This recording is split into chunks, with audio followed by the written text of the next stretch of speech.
બધા આપણે ભેગા થયા છીએ એ ખુશીની વાત છે, એક આનંદની વાત છે કે પેરેન્ટ્સ તરીકે કંઈક બેટર કરવાની આપણી બધાની ડિઝાયર છે, એટલા માટે આપણે ભેગા થયા છીએ. કદાચ મારા કરતાં વધારે તમે પેરેન્ટિંગ જાણતા જ હો, કારણ કે તમે તો પ્રેક્ટિકલી ફેઝમાં છો. કોઈ માણસ ગમે તેટલું સ્વિમિંગ કેવી રીતે કરવું એની બુક રીડ કરે કે કોઈને સ્વિમિંગ નથી આવડતું તો સ્વિમિંગ કેવી રીતે શીખવું જોઈએ, તો કે ભાઈ વન હેન્ડ આમ કરજો, સેકન્ડ હેન્ડ આમ કરજો, બે પગ ચલાવવાના, જમ્પ કરવાનો, આ બધું થિયરિટિકલ રીડ કરે અને પછી એમ કે હવે સ્વિમિંગ પુલમાં કૂદકો મારો, તને સ્વિમિંગ આવડી જાય? ના આવડે.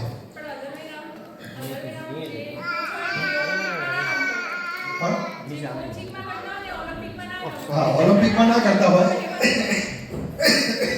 એટલે મારું કહેવાનું એ જ છે કે તમે મારા કરતાં વધારે જ પેરેન્ટિંગ જાણો જ છો, પણ એના કંઈક વધારે સારું આપણે આપણા કિડ્સ માટે કરી શકીએ એવી ડિઝાયર સાથે આપણે ભેગા થયા છીએ. સવારના 5:30-6 વાગ્યાથી તમે બધા ઉઠ્યા છો. પ્રતિક્રમણ, પૂજા, પ્રવચન, પછી જમવાનું, વિકાસનું બિયાસનાનું તપ વગેરે કરી અને પછી આપણે બેઠા છીએ.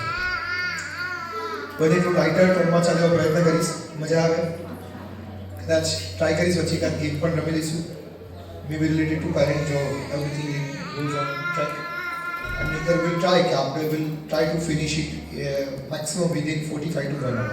એનાથી વધારે સ્ટ્રેચ નહીં કરીએ સો આપણી બધાની પ્રેઝન્સ ઓફ માઇન્ડ પ્રોપર જળવાઈ રહે.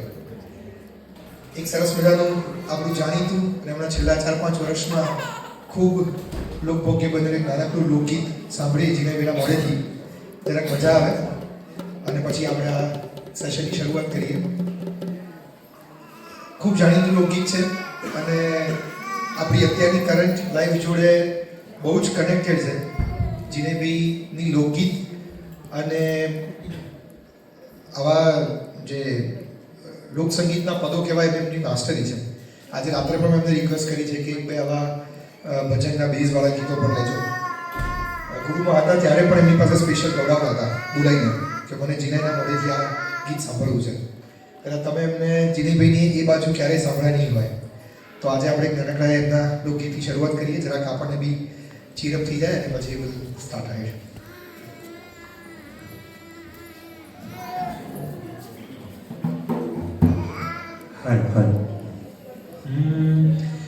ઓચિંતું કોઈ મને રસ્તે મળે ને પછી ધીરેથી પૂછે કે કેમ છે. આપણે તો કહીએ કે દરિયાશે મોજમાં, ઉપરથી કુદરતની રહેમ છે. ઓચિંતું કોઈ મને રસ્તે મળે ને પછી ધીરેથી પૂછે કે કેમ છે. આપણે તો કહીએ કે દરિયાશે મોજમાં, ઉપર તો કુદરતની રહેમ છે. ફાટેલા ખિસ્સાની આડમાં મૂકી છે અમે છલકાતી મલકાતી મોજ. ફાટેલા ખિસ્સાની આડમાં મૂકી છે અમે છલકાતી મલકાતી મોજ. એકલો હોવ તોય મેળામાં હોવ એવું લાગ્યા કરે છે મને રોજ. તાળું વસાય નહીં એવડી પટારીમાં, આપણો ખજાનો હેમ કેમ છે. આપણે તો કહીએ કે દરિયાશે મોજમાં, ઉપર તો કુદરતની રહેમ છે. આંખોના પાણી તો આવે ને જાય, નહીં અંતરની ભીનાશ ઓછી.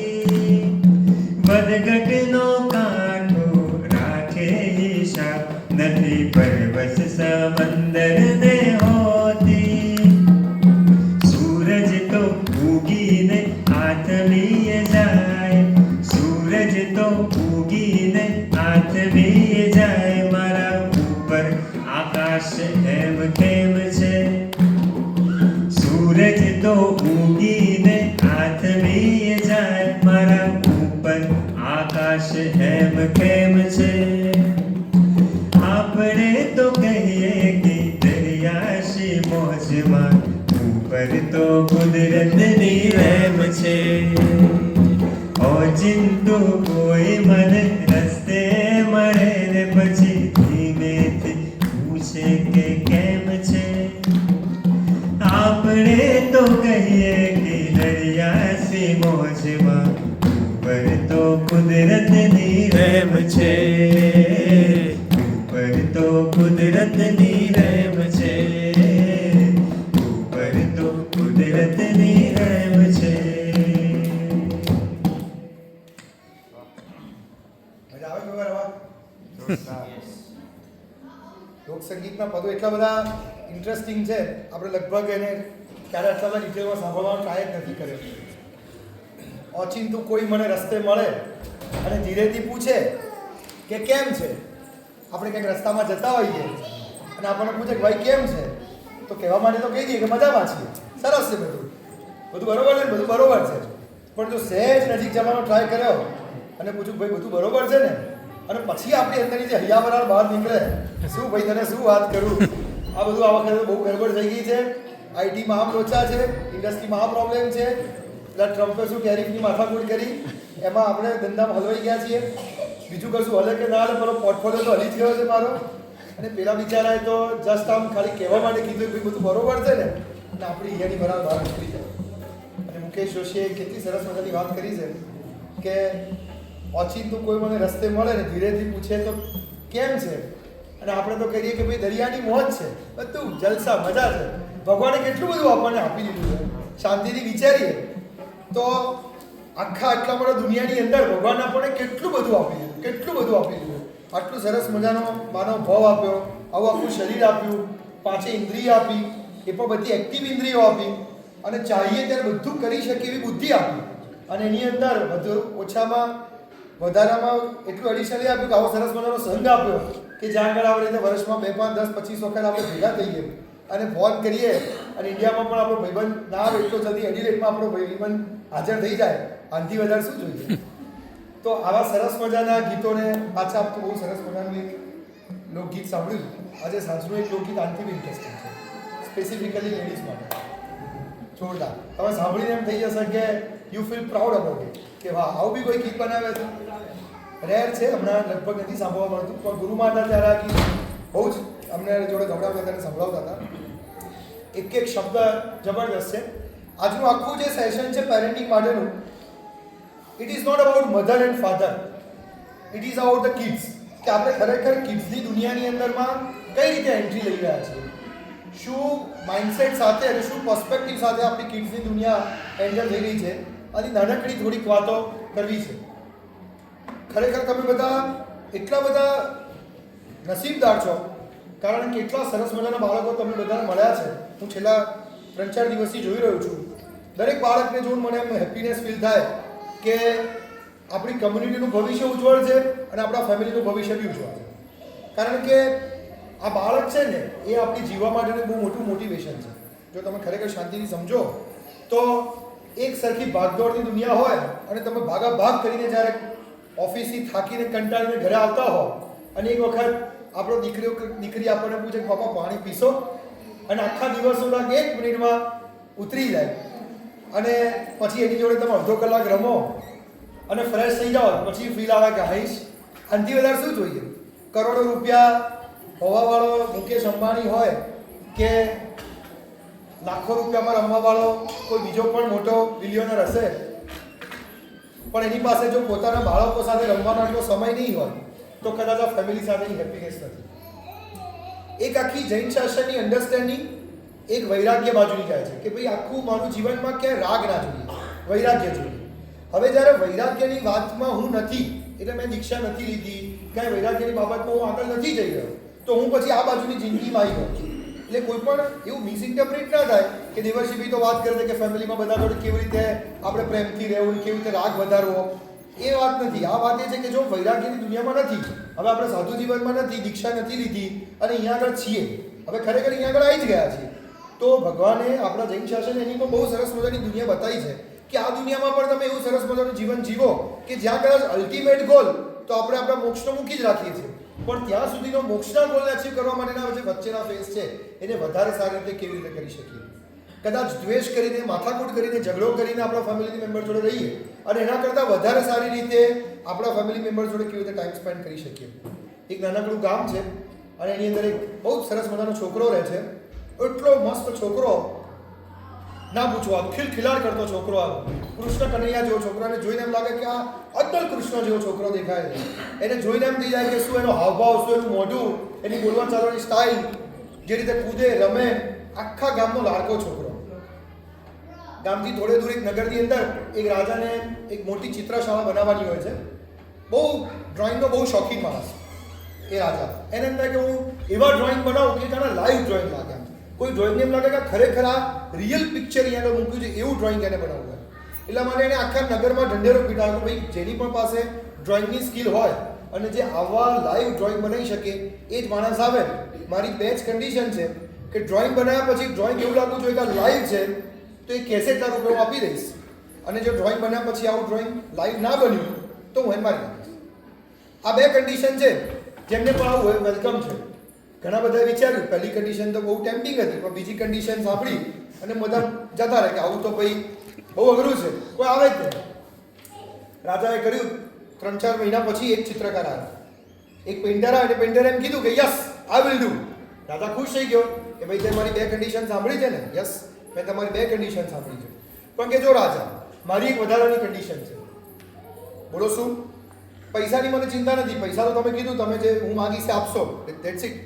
પણ હું ડ્રોઈંગ પૂરો કરવા માટે કેટલો સમય લઈશ ને એ તમને નહીં કહું. તમે કીધું ડ્રોઈંગ બનાવીશ, પણ હું ટાઈમ મારા પ્રમાણે પૂરું કરીશ. કોઈ ડ્રોઈંગ 2 દિવસમાં પતે, 2 મહિનામાં પતે, 2 વર્ષ પતે, 20 વર્ષ પણ લાગે, પણ હું મારા પ્રમાણે બનાવીશ. કે ભાઈ આ તો કેવું કહેવાય, એન્ડલેસ ડ્રોઈંગ. કે ભાઈ તમારે કેવું લાઈવ ડ્રોઈંગ બનાવવું છે, તો લાઈવ ડ્રોઈંગ બનાવવા માટે મને સમય જોઈએ. આઈ રિક્વાયર્ડ અ જેન્યુઇન ટાઈમ. એનો વાંધો નહીં, તું જેન્યુઇન ટાઈમ તેનો વાંધો નહીં, પણ પછી તું ટાઈમ પાસ કરે. દાદા તમે મારું ડ્રોઈંગ જોઈ પછી મને કહેજો. કીધું સારું, ચાલ ડન. બોલો તમારે સારું ડ્રોઈંગ બનાવવું છે? તો કે મને એવું છે કે એક આખું કૃષ્ણના જીવન ઉપર જબરજસ્ત ડ્રોઈંગ બનાવીએ, એટલું જોરદાર ડ્રોઈંગ બનાવીએ કે લાગે કે હા શું વાત છે, બહુ મજા આવી ગઈ. તો કે ડન છે. અને પેલો ચિત્રકાર આખું ચિત્રશાળા જોઈ લીધી, બધા એના ડ્રોઈંગના સાધનો મંગાવી લીધા, બધાને ભેગા કરી લીધા, અને પછી ડ્રોઈંગ બનાવવાની શરૂઆત કરે છે. થોડું બેઝિક બનાવે છે, અને પછી એની જે રૂમ હોય છે ડ્રોઈંગની એ બંધ કરે અને કહે છે રાજા કે હું આવું છું. એ હજી તો શરૂ કર્યું છે, 10 દિવસ થયા છે, આવું છું. કન્ડિશન હતી. રાજાએ કીધું સારું જા. ગયો. એ નીકળ્યો કે હવે મારે કૃષ્ણની જિંદગી બનાવી છે, તો હું કોઈક એવો કેરેક્ટર શોધી લઉં કે જે એક્ઝેક્ટ કૃષ્ણ જેવો લાગે. જો મને કૃષ્ણ દેખાય તો કૃષ્ણ લાઈવ અહીંયા કરી નાખું. અને એટલા માટે કૃષ્ણની જિંદગીમાં કોઈ કૃષ્ણ જેવો માણસ શોધવામાં નીકળે છે. અને બાજુના જ ગામની અંદર પેલો નાનકડો ટેણીયો ટબુડો હતો, બરોબર કૃષ્ણ જેવો દેખાય. પૂછતો ત્યાં આગળ પહોંચી ગયો.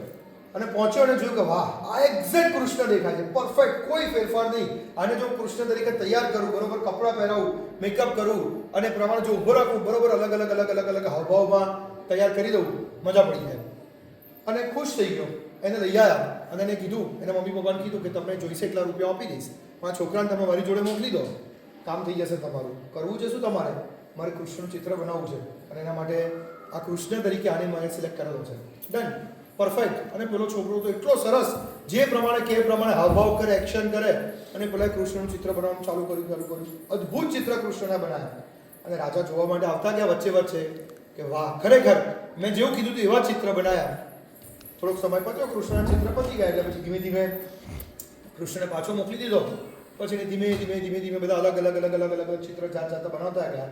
વર્ષો વીત્યા ગયા. 2 વર્ષ, 4 વર્ષ, 5 વર્ષ, 7 વર્ષ, 10 વર્ષનો સમય જતો રહ્યો. આખું એનું જે ડ્રોઈંગ હતું એ ધીમે ધીમે આખું ડેવલપ પણ આખા ચિત્રશાળાની અંદર બધા ડ્રોઈંગ કૃષ્ણના જીવનની અંદર બનાવતો ગયો. અને વળી પાછો એક જગ્યાએ ઊભો રહ્યો. અને હવે એને વિચાર આવ્યો કે હવે મારે કંસનું પિક્ચર બનાવવાનું છે. કંસની પણ મારે લાઈવ કરવાની જરૂર છે. હવે કંસ કેવી રીતે શોધો? એટલે ફરીથી કહે છે કે હવે તો પાછી ચિત્રશાળાને લોક કરી અને કંસને શોધવા માટે નીકળે છે. 2 ગામ, 4 ગામ, 5 ગામ જાય છે, ક્યાંય કંસ નથી મળતો. કેટલી મહેનત કરે છે, પણ કે મને જે ખૂંખાર કંસ જોઈએ, કે જેના મોઢા પર જોઈને એમ લાગે કે હા તો જો કેવો કંસ છે, જોઈને એમ લાગે કે લોકો ધ્રુજે એને જોઈને, એવો કંસ દેખાય તો જ મને કામ મળે. ક્યાંય મળતો નથી. બહુ વખત પછી ઘણી જ મહેનત કર્યા પછી એક જગ્યાથી એક માણસ આવે છે એકદમ મોડા પરથી લગર વગર, માથાના ઠેકાણા નહીં, મોઢાના ઠેકાણા નહીં, અને એમ થાય છે કે આ માણસ મને એમ લાગે છે કે મારા માટે કામ થઈ જશે, અને કહે છે કે ભાઈ મારી જોડે કોઈ વાત નહીં કરવાની, હું મારી રીતે કામ કરું છું. પણ ભાઈ મેં તને કંઈ પ્રશ્ન જ નથી પૂછ્યો તો પણ, અરે મેં કીધું ને મારી જોડે કોઈ વાત નહીં કરવાની. તારો રોફ તો જો આટલો બધો, ભાઈ છે શું તકલીફ તને? જો ભાઈ હું એક કામ કર, હું તને છે ને સમથિંગ લેક્સ રૂપીસ આપવાનો છું, તું ચાલ મારી જોડે, મારે તારું કામ છે. શું કામ છે? અરે કે તું ચલતો કરો, હું કહું એટલું તારે ખાલી કરવાનું છે, હું કહું એ રીતે અલગ અલગ રીતે તારે ઊભા રહેવાનું છે, બસ એટલે મારું કામ થઈ જશે. પેલા થયું ચડવા તો જો, મારે તો કશું બેઠા બેઠા રૂપિયા મળે છે ને, મારે તો દારૂ પીવું છે, જલસા કરવા છે, મજા કરવી છે, જુગાર રમવો છે, બધી મારી શોખ પૂરા થશે, મને જવા દે. અને પેલો ચિત્રકાર એ કંસવાળા છોકરાને લઈને અહીંયા આગળ આવે છે, માણસને લઈને આવે છે, ફરતો પાછો જર્ની પૂરી કરીને એના જે ઓરિજિનલ ગામ છે જેની આખી ચિત્રશાળા હતી એ ચિત્રશાળા આગળ આવે છે અને પેલાને કહે છે કે તું બેસ, હમણાં હું તને બોલાવું છું. પેલો બહાર બેઠો છે, ચિત્રકાર ચિત્રશાળા ખોલે છે, બધું ગોઠવે છે અને પેલાને બરોબર કંસ તરીકે તૈયાર કરે છે, બરોબર એના બધા કપડાં ડ્રેસિંગ કરી અને અંદર લાવે છે અને ડ્રોઈંગ શાની અંદર લાવીને કહે છે કે હવે બસ તું એમ ઊભો રહે, મારી આ જે કૃષ્ણલીલાનું આખું પિક્ચર ચાલે છે એમાં મારે કંસ તરીકે તારા કેરેક્ટરની જરૂર છે, તું આગળ ઊભો રહે છે અને હું તારું ડ્રોઈંગ બનાવું છું. આમ કરીને જેવો પેલા કંસની અંદર આવે છે અને ચિત્રશાળામાં જોઈને બૂમ પાડે છે, ઓહ શું થઈ ગયું, આ શું જોઉં છું?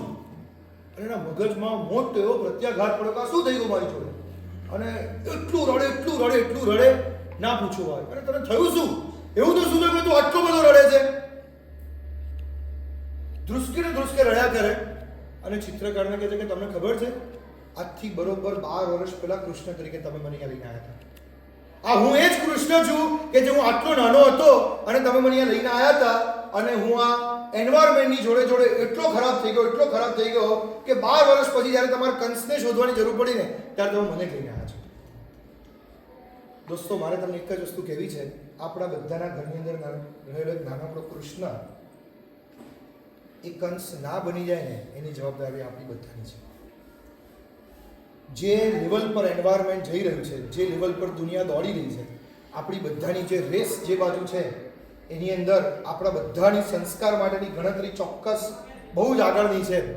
બધા મહેનત ખૂબ કરી રહ્યા છે, એટલા જ માટે આપણે અહીંયા આગળ બેઠા છીએ.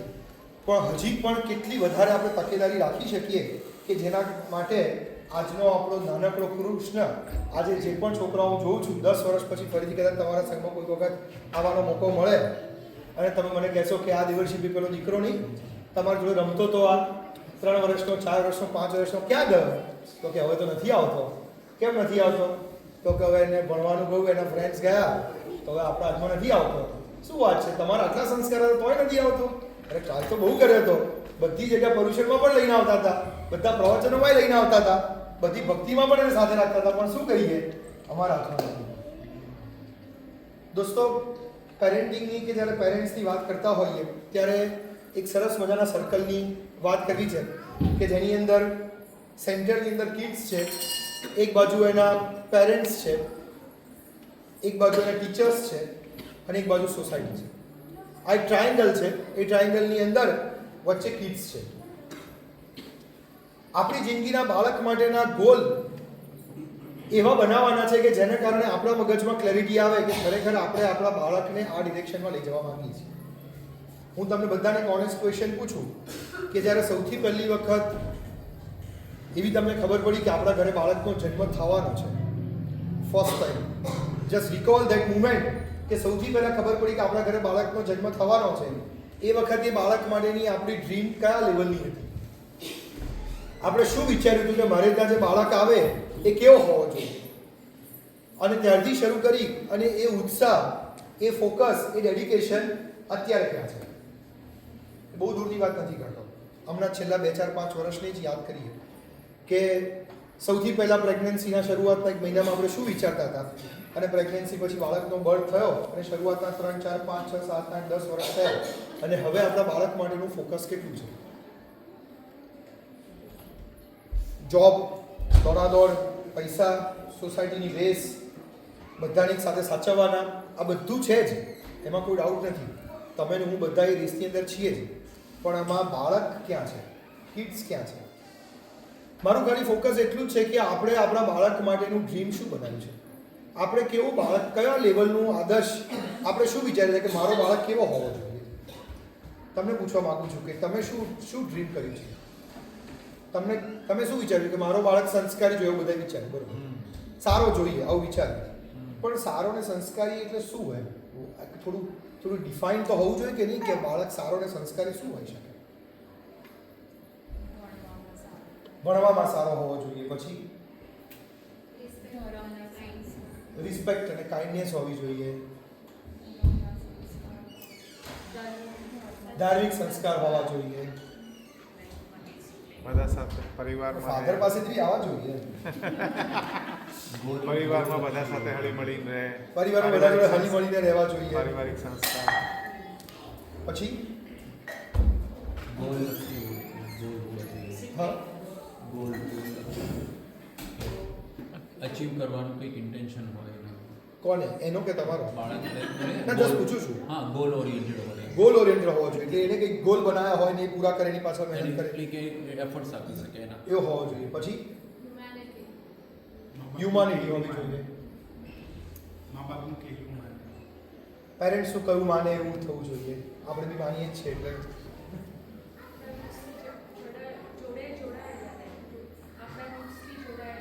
આપણા રૂટ્સથી જોડાયેલા હોવું જોઈએ. Very good. શાસનના કાર્યોમાં શાસનના કોઈ કાર્યમાં જોડાયેલા હોવું જોઈએ. કુટુંબ ભાવના હોવી જોઈએ. બહુ સરસ.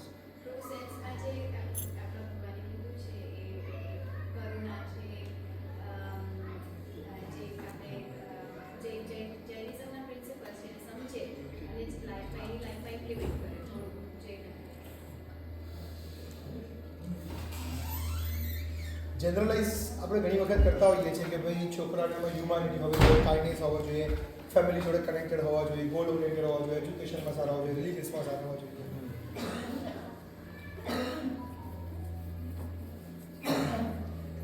બીજો એક સાથે જ પ્રશ્ન પૂછું કે જેટલા પણ ગોલ આપણે કરી રહ્યા છીએ એમાંના કેટલા ગોલ અચીવ કરવા માટેની આપણે જેન્યુઇન મહેનત કરી રહ્યા છીએ? તમને ખબર છે કે દિવસથી આ પ્રશ્ન પૂછવાના છે. હું સમજુ જ છું, કારણ કે તમે તો બધા મધર છો, એટલે તમને તો ખબર જ હોય કે પેરેન્ટિંગમાં વાત શું કરવાના છે, આ જ કરવાના છે. કરીએ તો છે. મારે થોડું સોલ્યુશન ઓરિએન્ટેડ જેવું છે, કારણ કે ક્વેશ્ચન્સ તો લગભગ બધાના કોમન છે જ, તો આપણને ખબર જ છે. એટલે હું જસ્ટ ટુ સ્ટાર્ટ વિથ ક્વેશ્ચનથી શરૂ કરું છું, પણ we directly jump on to the solution. પ્રયત્ન તો કરીએ છીએ, થોડો પ્રયત્ન તો કરીએ છીએ. આપણા તરફથી તો જેટલું થાય એટલું બધું જ કરીએ છીએ. આપણા તરફથી જેટલો થાય એટલો બધો પ્રયત્ન કરીએ છીએ. જે અમને એવું લાગે છે કે હા, જે કરી અમને રહ્યા લાગે આપણને બરાબર એવું લાગે છે કે કરી આપણે રહ્યા બધો પ્રયત્ન કરીએ છીએ. છીએ. કદાચ હા છે.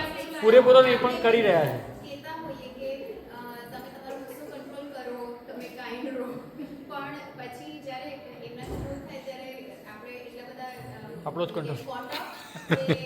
આપણાથી we don't role model the same way. એટલે then it becomes hard કે એ લોકોને શીખવાડવું. દાખલા તરીકે આપણને પરુષમાં એવું સાંભળવા મળે છે કે આપણે આવા બનવું જોઈએ, આપણે આવા કરવું જોઈએ. Things goes on same way ને. યસ.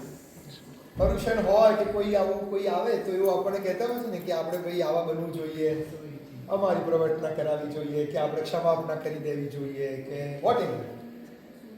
કેટલું આપણે ઇન્ડિવિજ્યુઅલી ફોલો કરવાની ટ્રાય કરીએ છીએ. ટ્રાય તો કરીએ છીએ. ટ્રાય કરીએ છીએ. Try કરીએ નથી છીએ. કરતા. Good. Try Great કરીએ goal. છીએ. Try કરીએ છીએ. Yes, definitely કરીએ. હું જરાક પણ નેગેટિવ ટ્રેકમાં જવા નથી માંગતો કે આપણે આમ નથી કરતા અને આપણે કોઈનું માનતા નથી, આપણે કોઈ સમજતા નથી. કારણ કે હું જેન્યુઇનલી એવું માનું છું કે લગભગ અહીંયા આવેલા બધા લોકોને એટલું તો છે જ કે કંઈક તો કરવું છે, એટલા જ માટે અહીંયા બેઠા છે. ઇન્ટેન્શન તો બહુ જ પોઝિટિવ છે, એફર્ટ્સ બાજુ, એક્શન બાજુના એફર્ટ્સ પણ છે, પણ somehow up to the mark કોઈ વાર થાય છે, કોઈ વાર નથી થતું. ફોર કિડ્સ વર્લ્ડ હું એટલું તમને ચોક્કસ કહું ટુ સ્ટાર્ટ વિથ, તમારી ડ્રીમ દુનિયાનું એક બાળક એ જેટલું વધારે વિઝ્યુલાઇઝ કરીશું, જેટલું ક્લિયર બનાવીશું, એટલું એ ગોલ અચીવ કરવાની સક્સેસ વધારે નજીક છે. ફરીથી તમને કહું છું કે આપણી ડ્રીમ દુનિયાનું બાળક આપણે જેટલું પરફેક્ટ બનાવીશું એટલું એ વધારે પરફેક્ટ બની શકે એમ છે. આપણે વિચારીએ છીએ કે મારું બાળક આવું બને, મારું બાળક આવું બને, આવું હોવું જોઈએ, આવું હોવું જોઈએ. પણ આવું એટલે કોના જેવું? દાખલા તરીકે હ્યુમાનિટીમાં બેસ્ટ હોવું જોઈએ, કાઇન્ડ હોવું જોઈએ, એને ગુસ્સો ના આવવો જોઈએ, એ સ્ટ્રોંગ હોવું જોઈએ, પણ કોના જેવું? સ્ટ્રોંગ કોના જેવું? મારા જેવું સ્ટ્રોંગ? જે આપણે નથી અચીવ કરી શકીએ એના જેવું. આપણે જે અચીવ નથી કરી શકીએ એના જેવું. સો આપણા કરતાં વધારે અચીવ કરે એવી આપણી ડ્રીમ છે. દરેક પેરેન્ટની એ જ ડ્રીમ હોય કે જે મારી પાસે નથી, એ ચાહે એજ્યુકેશન હોય, ચાહે પૈસા હશે, કે ચાહે ડિગ્રી હશે, કે ચાહે એની વેલ્યુઝ હશે, એ મારા કરતાં પણ વધારે હું એને આપી શકું. તો મારા કરતાં વધારે આપી શકું તો એમાં બેન્ચમાર્ક કોણ છે? બેન્ચમાર્ક તો કોઈ બનાવવો પડશે ને, કે મારે રૂપિયા કમાવા છે તો કેટલા રૂપિયા કમાવા છે? કમાવતો જો બરોબર છે. પણ મારે કે ભાઈ આમને ગાડી લઈ તો મારે ગાડી લાવી છે, આમની મર્સિડીઝ જેવી ગાડી છે, મારે આવી જ ગાડી જોઈએ છે, આમની BYD આવી છે તો મારે BYD જોઈએ છે. હા, તો હું જ્યારે કોઈ વસ્તુ ડ્રીમ કરું છું તો એ ડ્રીમનું પિક્ચરાઇઝેશન તો મારા મગજમાં થઈ છે ને. તો સ્ટેપ 1 વેરી ઇમ્પોર્ટન્ટ. જ્યારે પણ કૃષ્ણ કંસ બનવા તરફ એન્વાયરમેન્ટમાં છે, આપણને બધાને ખબર છે કે એન્વાયરમેન્ટ તો આ જ છે. અત્યારના તમને બધાને જે પણ છોકરાઓ થોડા મોટા થયા છે એમને ખબર છે કે આ છોકરો નાનો હતો ત્યારે કેટલો એક્ટિવ હતો, દેરાસર રેગ્યુલર આવતો હતો, બધે પ્રતિક્રમણમાં બેસતો હતો, અને હવે એમ કહે છે કે માર નથી. ભાઈ વન ફાઇન ડે તને એવું થઈ ગયું માર નથી, હવે તો શું થઈ ગયું? તો આપણને ખબર તો છે જ કે પ્રોબ્લેમ તો એવું છે જ કે કોઈક એન્વાયરમેન્ટની એવી ઇમ્પેક્ટ થાય છે કે એનું ઇન્ટરેસ્ટ એ સ્વભાવ બદલાય છે વખતે. તો ભાઈ ઇમ્પોર્ટન્ટ શું છે એના રૂટ્સ, કે જેટલા એના રૂટ્સ સ્ટ્રોંગ રહ્યા તો એ ફરીથી ક્યાંક ને ક્યાંક બહાર આવશે. અત્યારે જે રૂટ્સ છે એ લાગશે કે ભાઈ ઓકે, વચ્ચેનો કોઈક એવો ફેઝ આવશે કે જ્યારે રૂટ્સ કનેક્ટ ના થાય તો વળી પાછા બહાર આવશે. તો એક ડ્રીમ શું હોવું જોઈએ કે આ બાળક આવું હોવું જોઈએ, એનું ડ્રીમ કેવું હોવું જોઈએ? તો કોઈ એક લેવલનું ડ્રીમ નથી જોઈતું, આ વર્સેટાઇલ ડ્રીમ જોઈએ છે. તો કે ભાઈ મને બુદ્ધિ કોના જેવી જોઈએ? તો કે ભાઈ શિવાજી જેવી જોઈએ. તો કે ભાઈ મને તાકાત કોના જેવી જોઈએ? તો કે મને રાણા પ્રતાપ જેવી જોઈએ. મને પર્સનાલિટી કોના જેવી જોઈએ? તો કે ભાઈ નરેન્દ્ર મોદી જેવી જોઈએ. જસ્ટ એક્ઝામ્પલ આપું છું. તો મારા માઇન્ડમાં જે પણ વ્યક્તિ માટેના જેવા પણ ડ્રીમ છે, એ ડ્રીમ જ્યારે હું મારા બાળક જોડે શેર કરું છું અને વિઝ્યુલાઇઝ કરું છું, હું એને બનાવતો નથી એ ચિત્ર, ખાલી માત્ર ને માત્ર વિઝ્યુલાઇઝ કરું છું, તો ચાઇલ્ડ સાયકોલોજી એમ કહે છે કે 50% રિઝલ્ટ્સ ત્યાંથી સ્ટાર્ટ થઈ જાય છે. 50%. જો તમે એવું નક્કી કરો છો કે મારે મારું બાળક શિવાજી જેટલું બુદ્ધિશાળી જોઈએ છે, Shivaji is one of the benchmark, કે ભાઈ બુદ્ધિ આના જેવી જોઈએ, કોઈ પણ critical સિચ્યુએશનમાં he face a lot of problem, he fight with everyone and still he always win in the situation.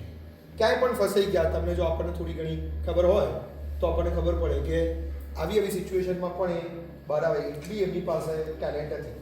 હજી આજે પણ એમના બનાવેલા કિલ્લાઓ કે વેપન્સ એ લોકો યાદ કરે છે કે શિવાજી એવું તો કેવું બનાવ્યું કે હજી આજે પણ એટલા બધા યુઝફુલ છે. તો આવા શિવાજી છે કે રાણા પ્રતાપ છે કે આવા કોઈ પણ બેન્ચમાર્ક છે. તો હું સૌથી પહેલું સ્ટેપ એમ કહું છું કે જ્યારે પણ આપણે કોઈ ડ્રીમ કરીએ છીએ તો ડ્રીમનું બેન્ચમાર્ક હોવું બહુ જરૂરી છે. આપણા માઇન્ડમાં એનું બેન્ચમાર્ક? જો ના, તો સૌથી પહેલું સ્ટેપ એ છે કે બેન્ચમાર્ક બનાવવું. જેમ કે દીકરીઓ છે, બરોબર? તો આપણા મગજમાં દીકરી તરીકેનું એક બેન્ચમાર્ક શું છે? આપણને જનરલી બોયઝના તો ઘણા એક્ઝામ્પલ ખબર છે, પણ દીકરી તરીકેનું આપણું બેન્ચમાર્ક શું છે?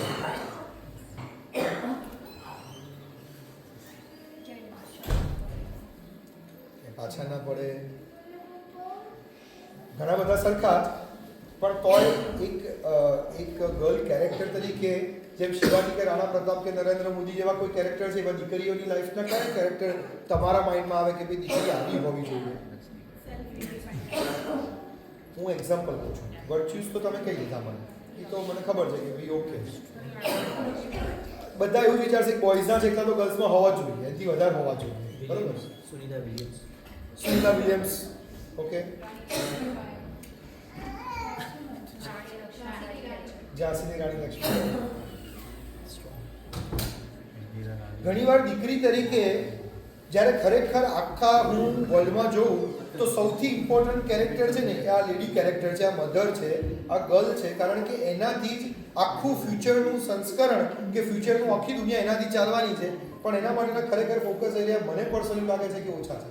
કદાચ ફોકસ બોયઝ માટે ઘણી વખત સંસ્કાર માટે વધારે થાય છે, ગર્લ્સ માટે કેટલીક વખત ઓછું થઈ જતું એવું મને પર્સનલી ફીલ થાય છે. આપણે બેન્ચમાં કેવા નથી બનાવી શકતા. આપણી પાસે એક્ઝામ્પલ તો ચંદનબાળાનું પણ છે, સુલસા શાવિકાનું પણ છે, સેના વેના રેના ભયને થોડી ભદ્રસ સ્તુલિપત્રની 7 બહેનોનું પણ છે. એની પાસે ટેલેન્ટ એવી હતી કે પહેલી બહેન એક વખત જે સાંભળે એ યાદ રહી જાય. ખબર છે ને તમને? સ્તુલિપત્રની 7 બહેનો હતી, જખ્ખાએ જખ્ખતીના હુઆ તવ જે બોલ દિના સેના વેના રહેણા બહેણ ધૂલી પદ્ધસ. તો જે જખ્ખા હતી એની બુદ્ધિ કેવી હતી કે એક વખત જે બોલે એ યાદ રહી જાય, એક જ વખત.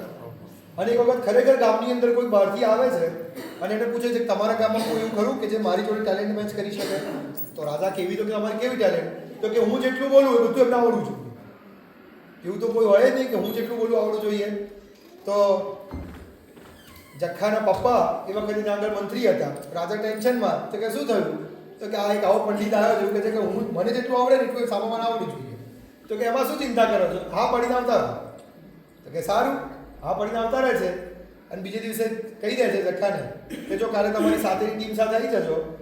અને એને કહી દે છે કે અમારા ગામમાં એક નહીં આવી 7 અને પણ પંડિતજી નહીં, અમારે ત્યાં દીકરીઓ આવી છે તો દીકરાઓ તો કેવા હશે વિચાર કરી લો. એટલે પંડિતે તો એવું તો શું હશે. અને પછી સાથે બહેનો બીજા દિવસે આવી ગઈ. અને પછી એઝ એક્સપેક્ટેડ પંડિતજી એક વખત બોલ્યા એટલે પહેલી દીકરી જખ્ખા પહેલી વાર બોલી એટલે નહીં યાદ રહી જાય. એટલે જખ્ખાને કીધું ચલ તું બોલી જા.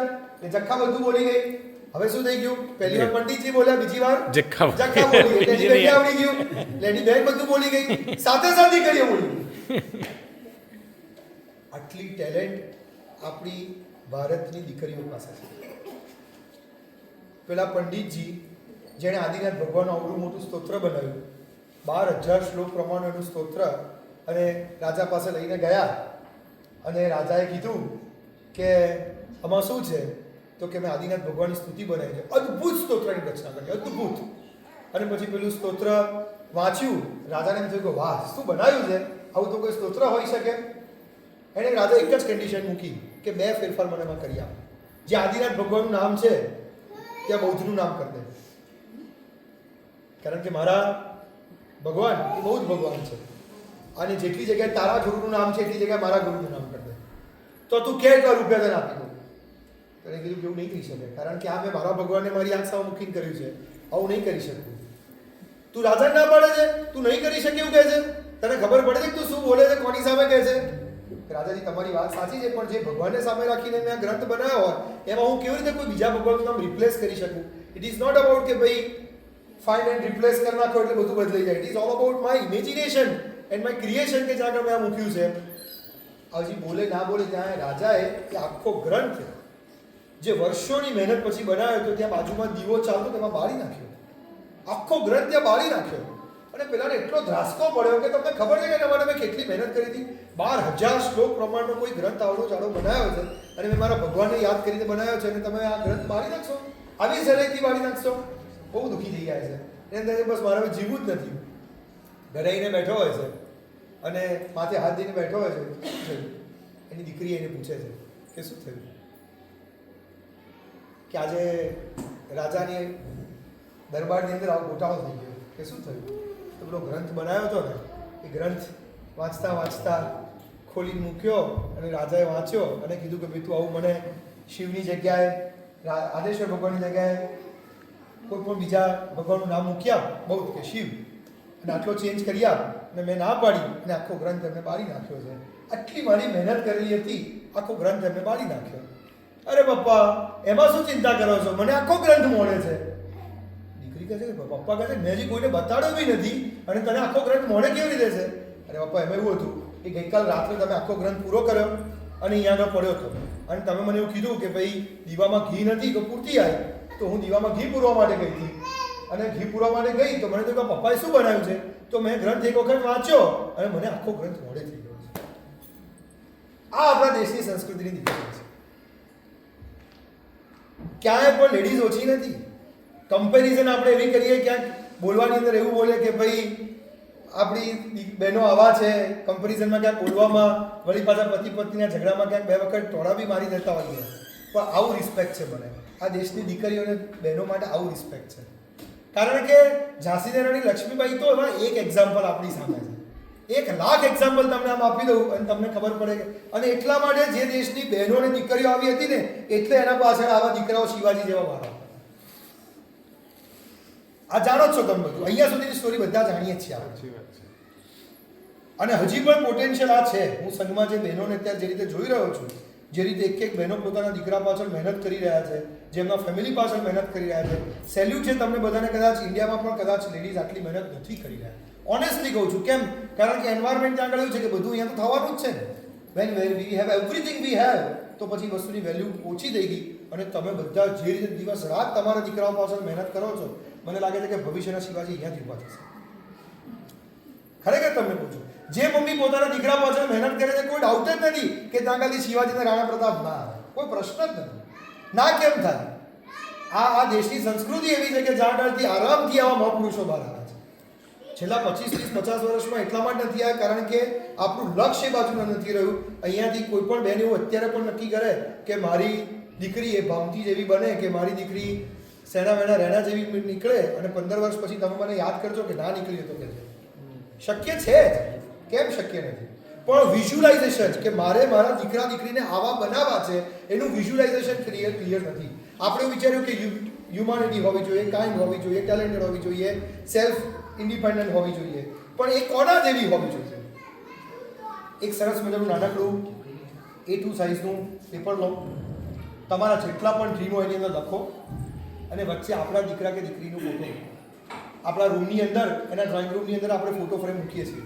એના નાનકડા ફોટા હોય ને, જન્મેલા 10 દિવસથી શરૂ કરી અને 2-3 વર્ષ સુધીના બધા જ ફોટોસ અંદર મૂકીએ, અને આપણા રૂમમાં, એના રૂમમાં મૂકીએ, અને જોઈને યાદ કરીએ કે જો મારો દીકરો નાનો હતો ને ત્યારે આવો દેખાતો હતો, મારી દીકરી નાની હતી ત્યારે આવી દેખાતી, કેવી કેવી રમતી હતી, કેવી 4 પગે દોડતી હતી, કેવી આમથી આમ થતી હતી, એના મોઢા પરની પહેલી સ્માઇલ, પહેલી વાર મમ્મા બોલી હતી, એ પહેલી વખત ચાલતા શીખી હતી. બધી ડેટ્સ મને યાદ છે, બધી હિસ્ટ્રી ચોક્કસ યાદ રાખીએ છીએ, પણ એનું ફ્યુચર ક્યારે યાદ રાખીએ છીએ?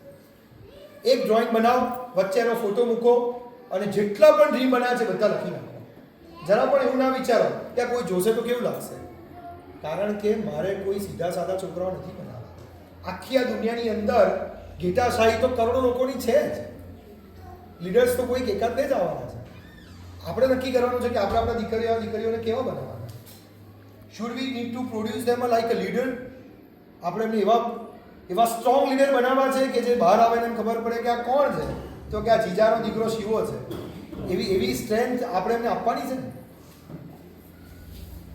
મારો દીકરો 2 વર્ષનો છે, 5 વર્ષનો, 10 વર્ષનો છે કે 15 વર્ષનો છે, ડઝન્ટ મેટર. હજી પણ ટાઈમ છે. જ્યાં સુધી એના દીકરા નથી આવતા ત્યાં સુધી ટાઈમ છે. શું કહું છું? આપણા દીકરાને ત્યાં દીકરા નથી આવતા ને ત્યાં સુધી આપણી પાસે ટાઈમ છે.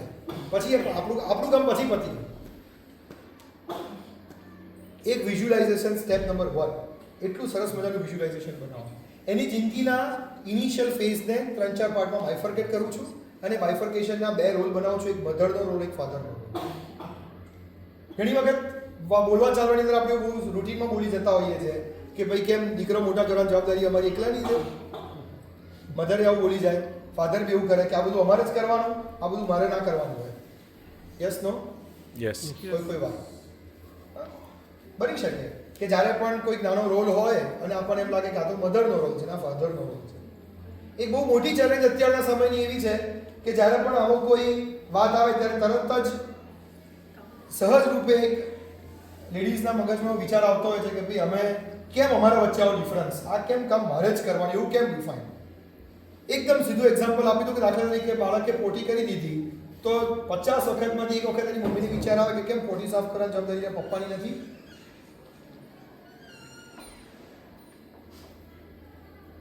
એકદમ સ્ટ્રેટ ફોરવર્ડ ક્વેશ્ચન પૂછું છું તમને.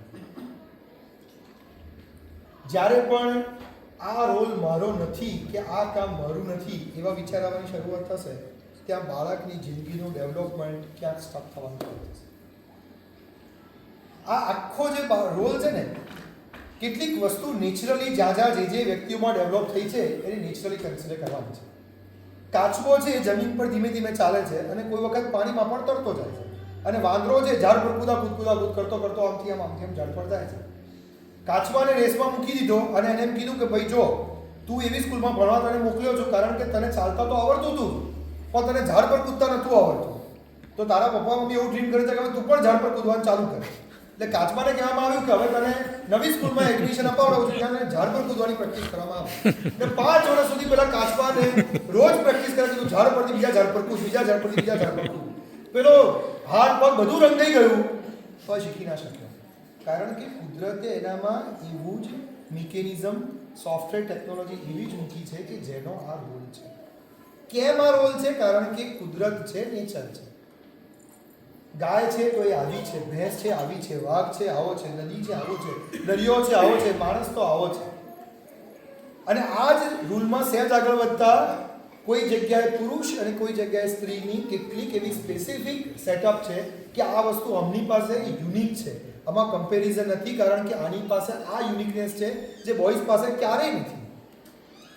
જે બહેનો કે દીકરીઓ પાસે જે લાગણી છે એ ક્યારે ભાઈઓ પાસે ક્યારેય નથી આવવાની. તમે કેટલી પણ મહેનત કરો, બાળક રડતો ઊભો થાય, પપ્પાના પેટનું પાણી ના આવે, મમ્મી તો રડતી રડતી ઊભી થઈ જતી. Yes no? એમાં તો ઝઘડા થઈ જાય. કોઈ સમય ઊંધું પણ થાય. સમય બદલાયો હોય તો કોઈ કાચમાં બી ઝાડ ફૂટવા માંડે. 21મી સદી ઓછી નહોતી શકાય. પણ મારું તમને એવું કહેવાનું છે કે જનરલાઇઝ સેટઅપ એવું છે કે કેટલીક સિસ્ટમ એક જનરલ એક સેટઅપ માટે કન્સિડર કરીને ચાલવાની છે. તો બાળકના જીવનની અંદર જ્યારે પણ કન્સિડર કરો છો તો આ રોલ મધરનો છે એટલા માટે કારણ કે મધરની એમાં એક્સપર્ટાઇઝ છે.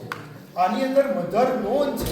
આ કામ જો મધર કરે તો ફાર બેટર કરી શકે છે, અને આ કામ જો ફાધર કરે તો ફાર બેટર કરી શકે છે. નાનકડી એજની અંદર જ્યારે પણ કોઈ પણ એને પ્રેમ આપવાની વાત આવે તો સૌથી પહેલા એ બાળક એને મમ્મીને વિઝ્યુલાઇઝ કરે કે મારી મમ્મી મારી જોડે કેવી રીતે રહે છે.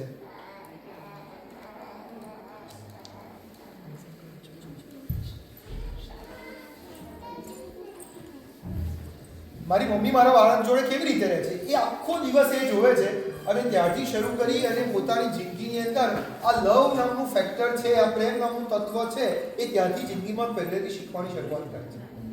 હવે જો એ વખતે મને કોમ્પિટિશનમાં મૂકી દઉં કે આ કામ મમ્મી કરે છે અને આ કામ પપ્પા કરે છે, તો સૌથી પહેલાં મારી ખાલી હમ્બલ રિક્વેસ્ટ એટલી જ છે કે કોઈ પણ જાતની વસ્તુની અંદર એવું મગજમાં ના વિચારશો કે આ કેમ મારે કરવાનું.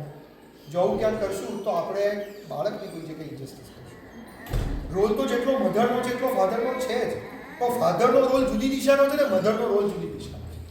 આ બંને રોલને જો આપણે પ્રોપર ડિફાઇન કરશું તો બાળકનું વર્સેટાઇલ ડેવલપમેન્ટ 360માં થશે. હવે કોઈ એક જ ડિરેક્શનમાં બે મહેનત કરશે તો જે બીજો પાર્ટ છે ક્યાં ખાલી જશે. Yes no? યસ. હવે કયો રોલ કોનો છે એ સમજવાનું બહુ ઇમ્પોર્ટન્ટ છે. એ તો ચલો બરોબર છે તમે કીધું, પણ રોલ કોનો કયો છે? તમે જ્યારે કોઈ બાળકનું વિઝ્યુલાઇઝ કરો છો કે આને મારે આવી રીતે બનાવવું છે તો કયા સમય બાળકની અંદર કઈ કઈ વસ્તુ ઇમ્પાર્ટ કરવાની જરૂર છે. કોઈ એમ કહે છે કે બાળકની જીદ પૂરી ના કરો, અને કોઈ એમ કહે છે કે બાળક તો જીદ કરે. કોઈ એમ કહે છે કે એકદમ સ્ટ્રિક્ટ રહેવાનું, પછી એનામાં ડિસિપ્લિન નહીં આવે. અને કોઈ કહે છે કે હજી તો નાનો છે ભાઈ, આખી જિંદગી ડિસિપ્લિન તો શીખવાનું જ છે ને. હા, કોઈ એવું કહે છે કે મારા બાળકને એકદમ સ્ટ્રોંગ અને શૂરવીર બનાવવાનો છે, અને કોઈ એમ કહે છે કે ભાઈ સ્ટ્રોંગ અને શૂરવીર બનાવીને શું કરવું છે, એ આપણા જેવો નોર્મલ રહેવો સારો. કોઈ એવું કહે છે કે મારે એને કેરિયરમાં ડૉક્ટર, એન્જિનિયર, સીએ, સીપીએ બનાવો છે. કોઈ એ કહે છે કે ભાઈ મારે એને કંઈ નથી બનાવો, એને શાંતિથી એને જે બોલવું એ જાતે નક્કી કરશે. તો અમારી સાચું શું અને કરવાનું શું? કારણ કે બધા અલગ અલગ વસ્તુ કહી રહ્યા છે, તો આમાં ખરેખર માનવાનું શું? આપણા જૈન ધર્મના પણ શાસ્ત્રોની અંદર, ઇવન સનાતન ધર્મના શાસ્ત્રોની અંદર પણ બાળ સંસ્કરણ માટેની બહુ જ ક્લિયર ડેફિનેશન આપેલી છે કે આ જ રીતે બાળકનું સંસ્કરણ કરવાનું છે. આ પ્રૂવન છે, આ સેટલ છે, આને બેઝ પકડીને ચાલે. અને એની અંદર એમણે લખેલું છે કે બાળકને 5 વર્ષ સુધી એક પણ વખત ગાંઠો પાડો નહીં. Don't shout them till 5 years. કંઈ પણ કરી લે, એ જીદ કરવાનું જ છે, એ રડવાનું જ છે, કારણ કે એની એક્સપ્રેશન ઓફ લેંગ્વેજ આ જ છે. અને આફ્ટર સર્ટેન ટાઈમ, મને ખબર છે કે હું આમ બોલું એટલે કેટલાક આમ જોવે છે, હું પેરેન્ટ જ છું, ચિંતા ના કરશો. અને મારા દીકરા દીકરી આ જ ફેઝમાં છે.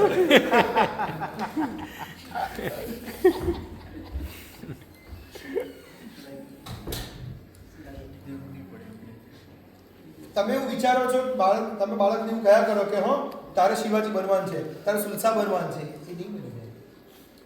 Don't give example, be an example. તમારે જાતે એવા બનવું પડશે, મધર અને ફાધર એવા બનવું પડશે. ઘરની અંદર એમની બી કરેજ દેખાડવી પડશે, એની સ્ટ્રેન્થ બતાડવી પડશે. તાવ આવ્યો હશે કે ઉધરસ શરદી થઈ હશે ત્યારે પેરેન્ટ્સ એટલી સ્ટ્રેન્થ બતાડશે કે આવું તો થાય, થોડો તો મારા પડાય, બોડી છે, થોડો તો ફીવર આવે, એમાં ગભરાવા ના હોય, મટી જશે.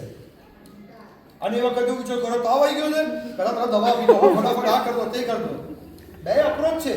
કેર કરવાની ના નથી પાડતો, પણ એનો સ્ટ્રેસ કરવાની ના પાડતો. સમજો છો બંને વચ્ચેનો ફરક? કેર તો કરવાની જ છે, કારણ કે એની લાઈફ એવી છે કે મારે કેર કરવાની. પણ હું એના માટે એટલો બધો સ્ટ્રેસ કરી દઉં એટલે જિંદગીમાં ફ્યુચરમાં જ્યારે પણ તાવ આવે તો તાવથી જેટલો માદો પડે એના કરતાં વધારે તાવ આવી ગયો છે વિચારથી માદો પડે. બહુ ફરક છે આ બંને વચ્ચે. એની જિંદગીમાં હંમેશા એક સ્ટ્રેન્થ એવી ડેવલપ થઈ રહી છે કે કોઈ પણ સિચ્યુએશન છે, I am able to handle that situation. Don't worry. આ સ્ટ્રેન્થ એને નાનપણથી એડ કરવાની છે. અને એટલા માટે આ બે રોલ જુદા જુદા સમયે બે ડિફાઇન કર્યા છે. 5 વર્ષ સુધી ઉંમરની અંદર આપણું શાસ્ત્ર એમ કહે છે કે કોઈ પણ જગ્યાને ગાંઠો ના પાડો.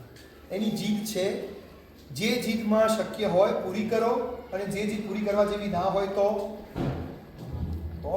કામ. એ જ ઇમ્પોર્ટન્ટ છે. ડિસ્ટ્રેક્ટ કરો. માઇન્ડને ડાયવર્ટ કરો. માઇન્ડને ડાયવર્ટ કરો. ગુડ. બીજું એક્સપ્લેન કરો. ગુડ. સમજાવવાનો પ્રયત્ન કરો. એક્સપ્લેન કરો, સમજાવો. તમે ડાયવર્ટ કરો છો, એક્સપ્લેન કરો છો, નથી માનતા તો એની જગ્યા બીજું થપ્પડ મારીને સમજે લાભો મારે બેસાડ દો. પછી તો શું? આપણા પપ્પા લોકોએ જે કર્યું હતું એ ગાંઠો ના પાડો, મને ખબર પૂરું કરો. એ ફેરી કેસ પૂરો થવો જોઈએ. ટોય રમવા કોઈ ગમતી વસ્તુ આપી દો, ડાયવર્ટ કરો. ડિસ્ટ્રેક્ટ થઈ જાય નાના છોકરા. ગુસ્સા વગર ફમલી ના પાડો. ગુસ્સા વગર ફમલી ના પાડ્યું પણ નથી માનતા. એ અટકી ગયું છે, કારણ કે બાળ હટ છે ને. અને કોઈ વખત તો બાળ હટ ને સ્ત્રી હટ બે ભેગી થાય. એ વધારે તકલીફ. પછી એમાં રાજ હટ પણ આવે છે હો.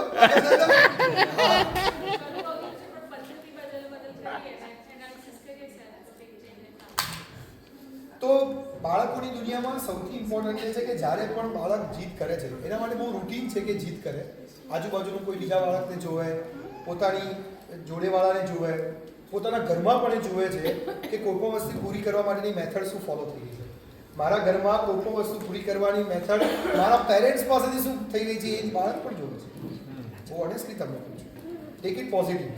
પણ જે છે હકીકત છે, એ જોવે છે કે મારા ઘરમાં મમ્મી પપ્પા કોઈ વસ્તુ પૂરી કરવા માટેનો એફર્ટ્સ કોઈ કરી રહ્યો છે, તો મારે પણ આવું કરવું જોઈએ. એક વખત રડીને જીત પૂરી કરી તો આ વખતે પણ રડીને જીત પૂરી કરી શકે. મારા મોટા ભાઈ બહેને પણ આવું કર્યું હતું અને ધેટ વર્ક્સ. તો let me try what with that. નાનું બાળક છે, હું બધું જ સમજે છે. તમને એમ લાગે છે પણ એ બધું જ સમજે છે અને બધું જ સાંભળે છે. રાઈટ. પહેલા એને ડાયવર્ટ કરો, વેરી ગુડ ઓપ્શન. એક્સપ્લેન કરો, ફેન્ટાસ્ટિક, માની જાય તો. આ બધું કર્યા પછી પણ ના માને તો એક વખત એને આપી કે લે તાર જોઈએ છે, આપીને એને અણગમ બતાડો, મારે તાર જો વાત નથી કરવી, હું નથી બોલતો, ઓકે તું લઈ, તને ગમ્યું છે તું લઈ લે, પણ પપ્પા નથી ગમ્યું. 2 વખત 4 વખત 5 વખત એની બી ખબર પડશે કે આ વસ્તુ મેં કરી છે પણ પપ્પાને નથી ગમી, મમ્મીને નથી ગમી. and that create a big impact on them. પણ ગુસ્સો કે શાઉટિંગ તો નહીં જ. શું કહું છું? નહીં જ. એના મગજમાં એની એટલી બધી ઇમ્પેક્ટ પડે છે. યાદ રાખજો, 5 વર્ષનું બાળક 10 વર્ષનું થશે ને પછી પોતાની બધી વસ્તુ ઘાટા પાડીને જ કન્વિન્સ કરાવશે. કારણ કે એને એ જોયું છે કે ઘરમાં ઘાટો પાડો એટલે સામેવાળા પાસે ચૂપ થઈ જવાનું. તમે સમજો છો? 5 વર્ષ સુધી એને શું જોયું કે જ્યારે પણ પપ્પાએ કે મમ્મીએ મને ઘાટો પાડ્યો એટલે હું ચૂપ થઈ ગયો તો કે થઈ ગઈ હતી. તો હવે હું 10 વર્ષ 12 વર્ષનો થયો છું એટલે મારે ઘાટો પાડવાનો કે બાકી બધા માની શકે. અને એ વખતે એમને સમજાઈ શકાય એવી એજમાં લોકો નહીં હોય. તો 5 વર્ષ સુધી ઓકે, પણ જેવા 6-7 વર્ષના આવે એટલે જીદ પૂરી કરવાની બંધ કરી. હવે જ્યારે બાળક 6-7 વર્ષની ઉંમરમાં આવે છે પછી હવે એની જે લાલન પાલનની જે એજ છે એ પતી ગઈ છે, એની જે પેમ્પરિંગની એજ છે એ પતી ગઈ છે. હવે એ મેચ્યોર એજમાં ધીમે ધીમે સમજણની દુનિયામાં એન્ટર થઈ ગયા. 6-7 યર્સની અપ્રોક્સ એજ પર કહું છું. અને હવે એની જીદ પૂરી કરવાની બંધ કરવી પડશે. અને એના માટે પહેલેથી એને પ્રી ડિફાઇન્ડ ક્રાઇટેરિયા આપવા પડશે કે જો આવું થશે તો આવું થશે, બાકી આવું નહીં થાય તો આવું નહીં. સે ફોર એક્ઝામ્પલ, તું ગાથા કરીશ તો તને ગિફ્ટ મળશે. સે ફોર એક્ઝામ્પલ, તારા એક્ઝામમાં માર્ક આવશે તો આપણે બહાર ફરવા જઈશું. બહાર ફરવા જઈશું તો આપણે આઈસ્ક્રીમ નહીં ખાઈએ. આઈસ્ક્રીમ ખાઈશું તો એક જ ખાઈશું. એક ખાઈશું તો સાથે જ ખાઈશું. આઈસ્ક્રીમ ખાઈશું તો અડધો જ ખાઈશું. પૂરો આખો તને આપીશ તો પૂરો કરવો જ પડશે. પૂરો કરીશ તો એની જે ડબ્બી છે કચરા ડબ્બીમાં નાખવી જ પડશે. તમે સમજો છો? The whole sequence that use to be very clear. ઘણી બધી વખત આપણું ધ્યાન જ નથી હોતું કે આ સિક્વન્સ એના મગજમાં, કારણ કે હજી એનું સોફ્ટવેર મિકેનિઝમ એડ થઈ રહ્યું છે. તો એ વખતે આ બધી જ વસ્તુ એનામાં ફિટ કરી દેવી બહુ જરૂરી છે. તો નાની એજની અંદર જેમ 5-7 વર્ષ સુધી ઉંમર હોય તો મેં એવું પૂછું કે જીદ પૂરી કરો, કારણ કે જે નાના છે ઓકે સમજાવો, ધીમે ધીમે એ લોકો યુઝ થશે. અને હું તમને ચોક્કસ કહું છું કે જો તમે અકળા ગુસ્સો કર્યા વગર, શાઉટિંગ કર્યા વગર એને સમજાવશો તો ધીમે ધીમે 3-4 મહિનામાં, કદાચ 1-2 મહિનામાં જ એ વિધાઉટ શાઉટિંગ પણ માનતા થઈ જશે. જો કોઈ સૌથી ફ્લેક્સિબલ કેરેક્ટર આખા ફેમિલીમાં છે ને તે આપણું કિડ છે. આપણા મગજમાં કોઈ એક ગાંઠ 1 વર્ષ જૂની પણ ફિક્સ થઈ ગઈ છે. એ બાળક 1 કલાક જૂનું મૂડીને આપણી જોડે પાછું આવી ગયું છે. તમે એને 1 લાફો માર્યો હશે, 1 કલાક પછી તમારા જોડે પાછું આવશે. એને યાદ નથી કે મમ્માએ મારી જોડે આટલું બધું કર્યું હશે, કદાચ યાદ, પણ ધેટ્સ ઓકે. બરોબર? તો એ સૌથી વધારે ફ્લેક્સિબિલિટીથી કામ કરે છે. તો આફ્ટર સર્ટેન એજ એ ફ્લેક્સિબિલિટીને યુઝ કરો પોઝિટિવલી કે હવે આપણે જીત પૂરી નથી કરવાની. અને એને ધીમે ધીમે ખબર પડી જશે કે હવે જીત મારી પૂરી નથી થઈ. એવું ના વિચારો કે નાનપણમાં તો જીત પૂરી કરી હતી તો પછી જીદ જ ચડી જશે. આ બહુ ક્રિટિકલ ઇશ્યુ છે. બધાના મગજમાં એવું થતું હોય છે કે ભાઈ અત્યારથી જીત પૂરી કર્યા કરી એટલે પછી એક ટાઈમ પછી તેને મગજમાં એવું થશે કે જીત કર્યું એટલે થઈ જશે. ના, એવું નથી. કારણ કે નાનપણની અંદર એની એક એક્સપ્રેશન, એનો જે હક છે, એનો રાઈટ છે, એ જીદ થ્રુ એ એક્સપ્રેસ કરે છે. અને જેવી એ સમજણની દુનિયામાં આવે છે એટલે એને ખબર પડે છે કે આ જીદ નથી કરવાની. એવું કેવી રીતે ખબર પડે છે? નેચરલી એજ થ્રુ બિલ્ડઅપ થાય છે. અને જ્યારે પણ તમે એની જોડે ગુસ્સાથી અન્ડરસ્ટેન્ડિંગ નથી ડેવલપ કર્યું એટલે મને પોઝિટિવલી આવે કે. તો આ બહુ જ એક ઇમ્પોર્ટન્ટ વસ્તુ બાળકના નાનપણના એજની અંદર છે. ઓકે, તો ફાધરનો શું રોલ છે આની અંદર? 3-4 મિનિટ લઈને આજની વાત આપણે અહીંયા પોઝ કરીએ, કારણ કે સમય પણ આપણો આ છે. થોડીક વાત મારે કેટલીક પોલિસીસ બતાવી છે, તો મારે ફરીથી ડિસ્કસ કરશું. કેટલીક સ્ટાન્ડર્ડ પોલિસી મેં વિચારી છે કે આ પોલિસી, આ થંબ રૂલ તમે જો ફોલો કરો તો મજા પડે. આ થંબ રૂલ એવા છે કે જે યુનિવર્સલ છે, બધી જ જગ્યાએ ચાલે. આ થંબ રૂલ તમારે ફોલો કરવાનો, પણ that will not take today. પણ okay, I am talking about કે ફાધરનો રોલ શું છે. જો જીદ પૂરી કરવાની છે કે જીદ પૂરી નથી કરવાની કે એને સમજાવવાનું છે, તો આ બધી એજમાં ફાધરનો રોલ શું છે?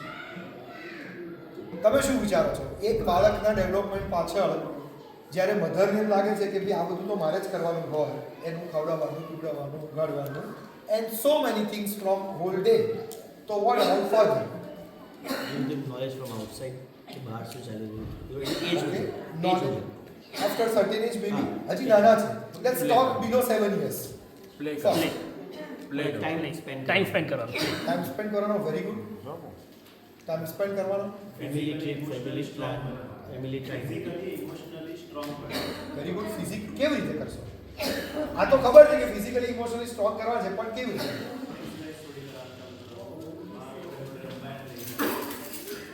બરોબર. એક્સરસાઇઝ કરાવો, બહાર રમવા માટે લઈ જાઓ, બીજું કંઈ? બિહેવિયર એવી રીતે રાખવું ફેમિલી મેમ્બર સાથે, સ્પેશિયલી વાઇફ કે કોઈ બી એડલ્ટ હોય, એલ્ડર્સ જે છોકરું વાઇફનું ફાધર એનામાંથી વધારે શીખવું. કરી. Very good. સારું એન્વાયરમેન્ટ આપવાનું ટ્રાય કરીએ. સારું એન્વાયરમેન્ટ આપણે રાખવું. ટ્રાય કરીએ. એટલે જો હું જનરલાઇઝ કામ નથી કહેતો, સારું એન્વાયરમેન્ટ, પણ વોટ કાઇન્ડ ઓફ સારું લેટ ડિફાઇન ઇટ. જે સ્ટ્રેટેજી યુઝ કરી હોય એ બંને જણા સાથે મળીને ફોલો કરો. Very good. જે સ્ટ્રેટેજી ડિફાઇન કરી એ પેરેન્ટ્સ પાસેથી સેમ ફોલો થાય. કેટલા લોકો ફોલો કરે? કોઈ સ્ટ્રેટેજી નથી બની. સ્ટ્રેટેજી શું હોય એમાં? તો બાળક છે, બસ સ્ટ્રેટેજી શું હોય? કોઈ કે કરી હશે પણ આમ જાહેરમાં ઊંચો નહીં કરે. કરી શકે. એ સ્ટ્રેટેજી ફોલો થાય છે. બંને ગુસ્સો કરે. બંને ગુસ્સો. ના, એને ઘણા લગ્ન કરતા જ હોય છે. આ તો જસ્ટ એઝ ઇન નોર્મલ વાત કરી. બધા પોતપોતાની અહીંયા આવીને લાઈક જેમ કે અહીંયા લઈને આવીએ જ અમે, રાઈટ? તમે જૈનિઝમમાં લઈને આવે કે કરે છે. જો હું ઉભા આ આખી વસ્તુ એક જુદા ડિફરન્ટ એંગલ ના, હું તમને નોર્મલ વાત ના નોર્મલ વાતને જ હું થોડુંક એક્ઝેક્ટ આપણા પોઈન્ટ સુધી લઈ આવું. જેમ કે બાળકને સ્કૂલમાં મોકલવાનું છે, એને જૈનિઝમના ક્લાસમાં મોકલવાનું છે, એને કોઈ સ્વિમિંગના ક્લાસમાં મોકલવાનું છે. આ કોમન સ્ટ્રેટેજીની વાત નથી. તમે સમજો છો? આમાં ફરક છે. કારણ કે આ જનરલાઇઝ કરવાના જ લેવલની વાત છે. હવે મને એક સ્ટેપ આગળ કે દાખલા તરીકે કિડ્સ સ્કૂલમાંથી કંઈ હોમવર્ક લઈને આવ્યા છે અને હોમવર્ક કરાવવાની મેથડની વાત છે. Then it comes to study. એટલે એમાં અમુક વાર જે તમે કહો છો એવું થઈ જાય કદાચ કે મમ્મી અલગ કહેતી હોય પપ્પા અલગ કહી દે. Yes, it happens lot of time. So my point is કે હોમવર્ક મમ્મી કરાવે છે તો follow mummy's method. That's it. હાજી. I will follow mommy's method. I will follow mommy's interest. Even though I am father, એ રડે છે, એ આવે છે પપ્પા પપ્પા કરતા નો. હું જીત પૂરી નથી કરતો, હું અકામણ નથી કરતો, પણ મારો રોલ પણ નથી કે હું તને કહું ચાઈ જા એવું કર્યું મમ્માએ, હું મમ્માને કહી દઉં છું કે હું તને ફરીથી ના કરે, ચાલ હું તને હોમવર્ક કરી દઈશ. કારણ કે એ વખતે એના માઇન્ડમાંથી મમ્મીની ડિગ્નિટી સહેજ ઓછી થાય, સહેજ. અને હવે જેટલા ઇન્સિડન્ટ બનતા છે મારા દરેક સહેજ સહેજ સહેજ સહેજ સહેજ સહેજ ઓછી. અને એવું ક્યારેય નથી કરવાનું ફાધર મધર તરીકે કે આપણે એકબીજાની ડિગ્નિટીને કોન્ટ્રા કરીએ. એના માટે આપણી પોતાની પણ એકબીજાની ડિગ્નિટી મેન્ટેન સમજો છો ને?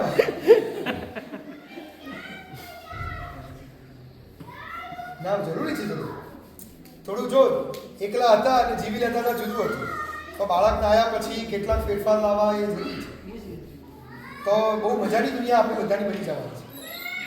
તો સૌથી પહેલો ઇમ્પોર્ટન્ટ વેરી વેલ સેડ કે જે પણ કોમન એજન્ડા નક્કી કરો. આ એજન્ડા મેઇનલી બે પાર્ટમાં બાયફર્કેટ થાય. એક બાળકની સ્ટ્રેન્થ માટે અને એક બાળકની વીકનેસ માટે.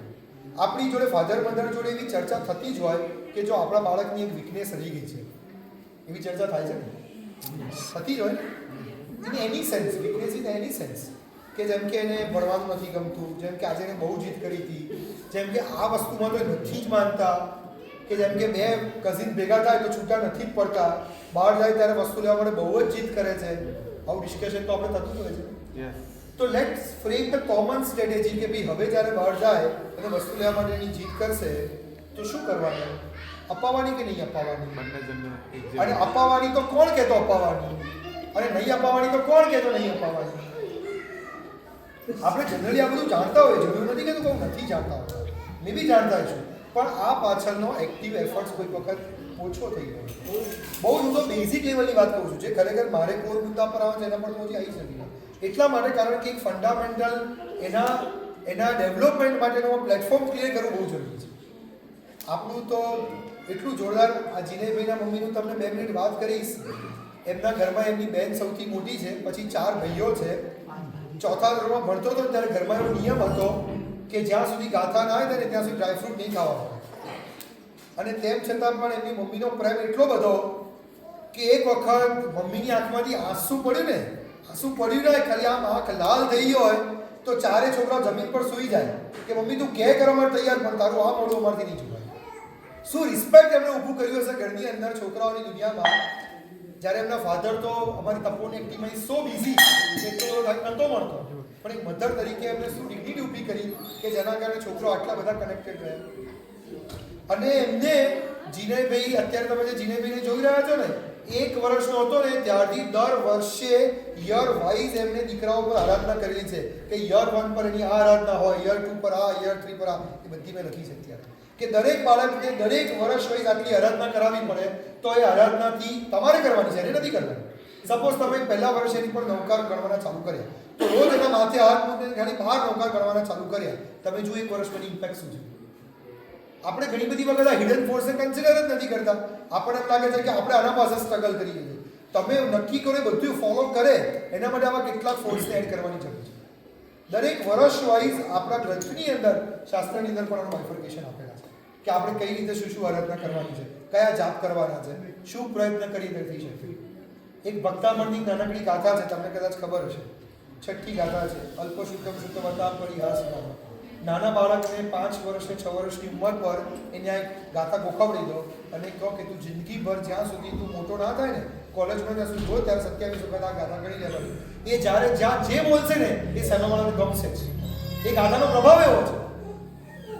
પણ આપણને તો આવી ખબર જ નથી, કારણ કે હજી તો પ્લેટફોર્મ ક્લિયર થશે તો આપણને ખબર પડશે કે એનામાં આવા કયા ફોર્સિસ એડ કરવાનું, અને પછી એમાંથી કોઈ શિવાજીની એક્સપેક્ટેશન કરી શકીશું. આ નોર્મલ બધા બિહેવિયરથી કે શિવાજી નથી આવી જવાનું. તો સૌથી પહેલાં ફાધર મધરનું કોમન સ્ટેન્ડ એ લોકો બહુ નક્કી છે. આપણી વાતને આપણે અહીંયા ક્લોઝ કરીએ, બાકીની વાત આગળ કરશું. 3-4 વાત નાની જે કરી ફરીથી એને એક વખત શોર્ટમાં રિકેપ્ચ્યુલેટ કરી દઈએ. આપણે આપણા બાળક માટેની ડ્રીમ કિડ જે પ્લાન કરીએ છીએ એક પેપર પર ડ્રો કરીએ કદાચ થોડું ડિલેટ લાગશે પણ કરવા જેવું છે. બધા જ એક્ઝામ્પલ એની અંદર એડ કરીએ અને આપણા એક બેડરૂમની અંદર ક્યાંક લગાડીએ. સેકન્ડ નંબરની અંદર 5 વર્ષ કે 6 વર્ષ સુધી એની જિંદગીમાં ક્યારેય પણ ગુસ્સો કે શાઉટિંગ ના જ કરીએ. કોઈ એક્સ્ટ્રાઓર્ડિનરી તોફાની કીડ હશે. મારો ટેણીઓ છે જબરજસ્ત તોફાન, જબરજસ્ત એટલે હું તમને કહું છું પણ મારે એની પર દિવસમાં દર 2 દિવસે એક વખત બૂમ પાડવી જ પડે. એટલું તોફાન કરે કે મને લાગે કે એ જાતે નુકસાન કરે છે. એ ક્યારે જમીન પર પગ જ નથી મૂકતો, ઉપર જ કૂદ્યા કરે. અહીંયા પર તમે ઉપર ફરે. બહુ જ તોફાની, પણ મને ખબર નહીં કેમ તોફાની.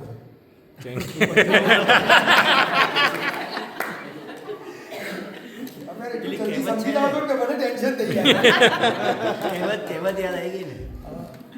બરોબર છે, પણ હું એવું કહું છું કે એક એજ સુધી એના પર ગુસ્સો અને બૂમો ના પડે. એનામાં આ ઇનપુટ બિલ્ડ થઈ જાય છે. 10 વર્ષ પછી તમારા પાછળ સામે રોકેટ આવશે. ના કરો. એક સર્ટેન એજ પછી એની જીત પૂરી ના કરો. સમજાવો, ના માને, રડે, જે કરવું એ કરે, પણ જીત પૂરી ના કરો. આફ્ટર 7-8 years પછી ખાસ નાનપણમાં દરેક બાળક માટેની એની સ્ટ્રેન્થ અને વીકનેસની કોમન સ્ટ્રેટેજી બનાવો. કે એનામાં સ્ટ્રેન્થ છે તો કોમન સ્ટ્રેટેજી, આની વીકનેસ છે તો આની common strategy will follow standard this strategy and that will achieve our agenda. જો ખરેખર આપણે કોઈક એવા બાળકનું પ્લાન કરીએ છીએ કે આપણું ડ્રીમ ચાઇલ્ડ આવું જ હોવું જોઈએ, જો ખરેખર તમને એમ છે કે આપણું બાળક કોઈ લીડર હોવું જોઈએ તો આ વાત છે.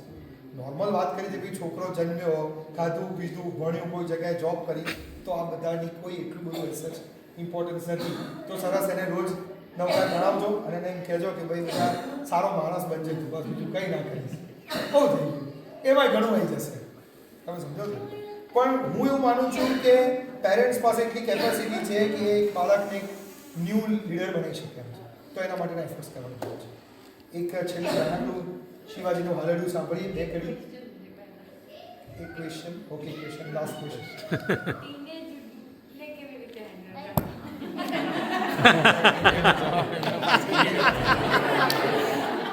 બીજો 1 કલાક એક્સટેન્ડ કરી. 24 કલાક. સભાની રજાથી બીજો 1 કલાક એક્સટેન્ડ કરી. અનીસ બી એવું કહે છે કે હજી એ ફેઝમાં નથી આવ્યા એટલે પછી એના માટે આખી રાત બેસવું પડે. બીજું સેશન કરવું પડે. એટલે ઓબ્વિયસલી થોડો ટાઈમ તો આપણે આ બધાની પાછળ સાંભળવા માટે આપવો જ પડે. પણ ચોક્કસ હું એવું કહું છું કે કેટલીક સ્ટ્રેટેજી એવી છે કે આની અંદર આપણે જો મહેનત કરશું તો બહુ સારું રિઝલ્ટ મળશે. પણ આઈ થિંક ટાઈમ પરમિટ નથી કરતું એટલે વિલ નોટ સ્ટાર્ટ પણ ક્યારેક ફરીથી કોઈ સમય મળશે. નાનકડી આટલી પણ સ્ટ્રેટેજી મેં તમને જેવી કીધી છે થોડું ફોલો કરવાનું ટ્રાય કરજો. શ્યોરલી.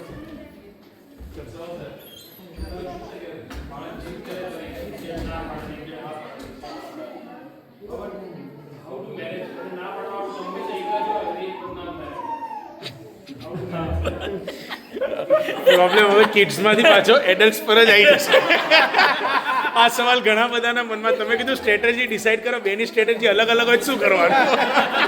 સૌથી મોટી તકલીફ આ છે. હું તમને કોમન એક્ઝામ્પલ એવી રીતે એને શોર્ટ હું એમાં એવું કહીશ કે જેમ કે ત્યાં બી સાંભળજો. હું એમાં એવી રીતે એક બે પોઈન્ટ એડ કરીશ કે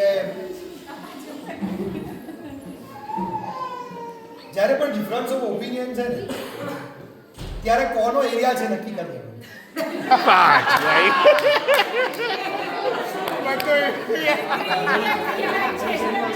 જો સ્પોર્ટ્સ છે એ ફાધરનો એરિયા છે તે નક્કી કરશે.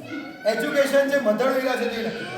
ખવડાવવા પીવડાવવાનું છે મધર નક્કી કરે છે તે નક્કી કરશે. રમવાનું છે તો ફાધર નક્કી કરશે. ટાઈમ મેનેજમેન્ટ છે તો ટાઈમ મેનેજમેન્ટ કયા ટાઈમનો છે, ડે ટાઈમનો છે તો આ નક્કી કરશે, નાઇટ ટાઈમનો છે આ નક્કી કરશે. થોડુંક તો આપણું પણ અન્ડરસ્ટેન્ડિંગ મેચ કરવાનો પ્રયત્ન તો કરવો પડશે ને ક્યારેક તો. ના પણ થોડું સહેલું થઈ જશે. તમે સાચું કહું છું. તમે નક્કી કરી દો કે ભાઈ એજ્યુકેશનમાં જ્યારે પણ સ્કૂલનું હોમવર્ક છે એ કેવી રીતે કરવાનું એ મધર જ નક્કી કરશે. અને મધર કંટાળે, સાંભળો કહું છું, મધર કંટાળીને એમ કે ભાઈ ભલે આ મારો ડિપાર્ટમેન્ટ હતો પણ આજે નહીં, આજે તમારો, પછી મારો, પછી મધર વચ્ચે નીકળવાનું, પછી હું લાકડી લઈને ભણાવું તો ઓકે.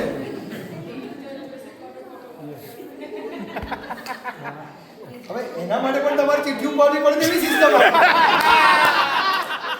અમારા સંઘમાં બધું ચીઠી ઉપાડીને કહી દઉં છું. કે ચીઠી ઉપાડવાની સિસ્ટમ રાખો. એ જ રાખવું પડે ઘરે. તો ચીઠી ઉપાડવી. રોજ એ જ પણ કરવું હું પડે. ચોક્કસ તમને કહીશ કે તમે થોડોક એવો પ્રયત્ન કરો કે કેટલીક વસ્તુમાં ડિફાઇન લીધા કરો.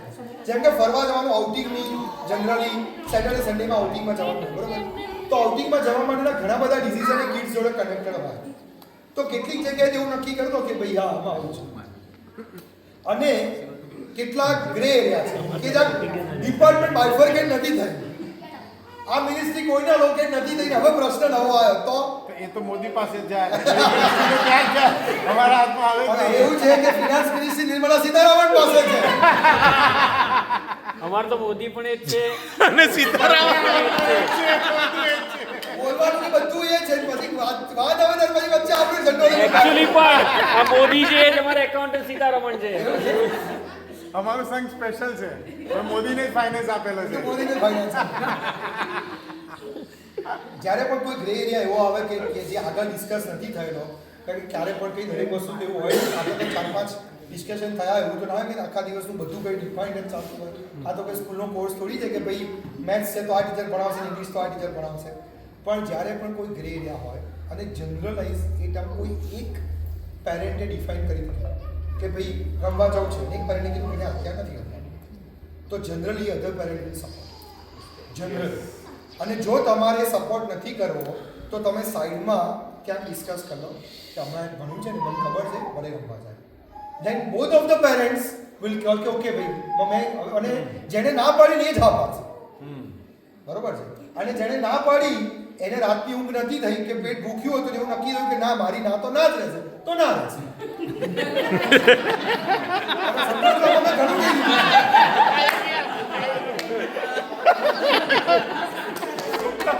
50% તમારા પ્રોબ્લેમ કિડ્સ જોડેના Solve કરીએ. આપણી ભૂખ અને આપણી ઊંઘને કારણે બાળકો પર કેરી ફોરવર્ડ થઈ રહ્યા છે. શાંતિથી ઓબ્ઝર્વ કરજો. સવારે નવકાશી આપણી ના થઈને એનો ગુસ્સો બાળકો પર. આપણે ઓફિસથી થાકેલા હોઈએ અને આપણી પાસે કોઈ ટેક્સ ના હોય અને પછી એનો ફોર્સ બાળક પાસે કે હું આખો થાક્યો, હમણાં મારી જોડે વાત ના કરીશ. પણ એ બાળક આખો દિવસ તમારી જ વેઇટ કરે છે કે ક્યારે મારા પપ્પા આવે એની જોડે રમું. તમને ખબર જ છે કે હું ઘરે જઈશ તો પહેલો ટાઈમ એને આપવાનો જ છે. તો બી પ્રિપેર્ડ ફોર ધ સેમ. કે હું ઓફિસથી ગમે તેટલો થાકેલો છું, રાત્રે 9 વાગ્યા સુધી એ બાળક તમારી રાહ જોઈને ઊભો છે અને હવે તમે એને માનો છો કે હું તારી જોડે નથી, એ નહીં થઈ શકે. તો તમે તમારા માટેનો કોઈ બેટર ચાઇલ્ડનું પ્લાન વિચાર કરશો તો સક્સેસફુલ નહીં છે. પછી એ ફ્યુચરમાં તમારી ઓપોઝમાં જાય, તમને ઇગ્નોર કરે, ત્યારે એવું ના થાય કે કેમ આવું કરે છે. અને તમે જોયું છે કે આ કન્ટ્રી તો આવું છે, અહીંયા તો બધા જતા જ રહેવાના છે, એવું હજી પણ નથી. હજી પણ નથી. આપણું પોતાનું કલ્ચર આપણે ત્યાં છે જ. એટલે તમે 8, 9:30, 9:30 ઘરે આવો છો તો નાનકડું 4 વર્ષનું બાળક એને કેટલી બી ઊંઘ આવે છે અને ઊંઘનો ટાઈમ પાસ થઈ ગયો છે તેમ છતાં પણ તમારી વેઇટ કરે છે. તમે બેગ મૂકો, મોઢું ધોઈને ફ્રેશ થઈ જાઓ અને તમે પ્રિપેર્ડ જ રહો કે મારે જોડે રમવાનું જ છે.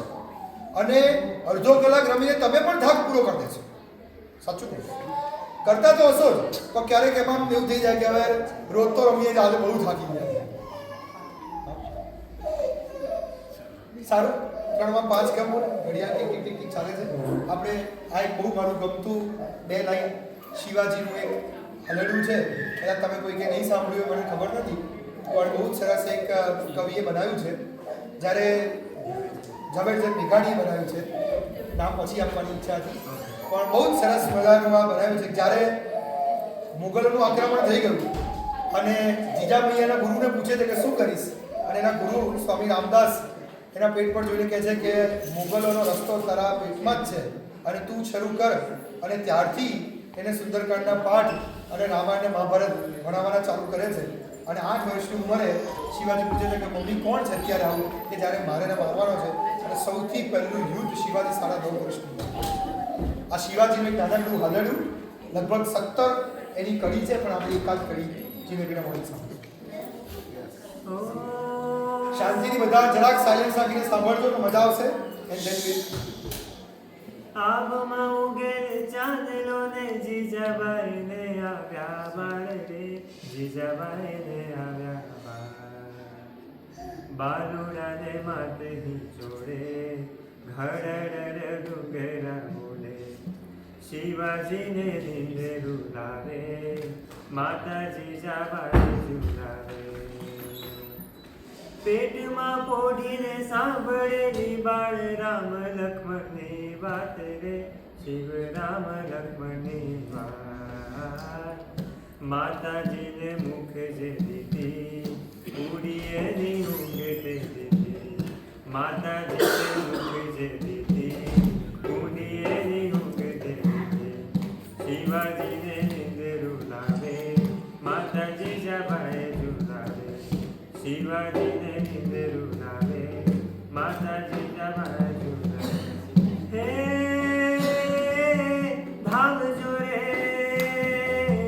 ધાવજો રે મારા પેટે, ધાવજો મારા પેટે. ધાવી લેજો ખૂબ ધપીને આજે રે, ખૂબ ધપીને આ. રહેશે નહીં રડગે ગુલા, ખાવા મુઠ્ઠી ધાન રાખ્યા. રહેશે નહીં રડગે ગુલા, ખાવા મુઠ્ઠી ધાન લીધા. શિવાજીને નિંદ રૂલાવે, માતાજી જવાય ઝુલાવે.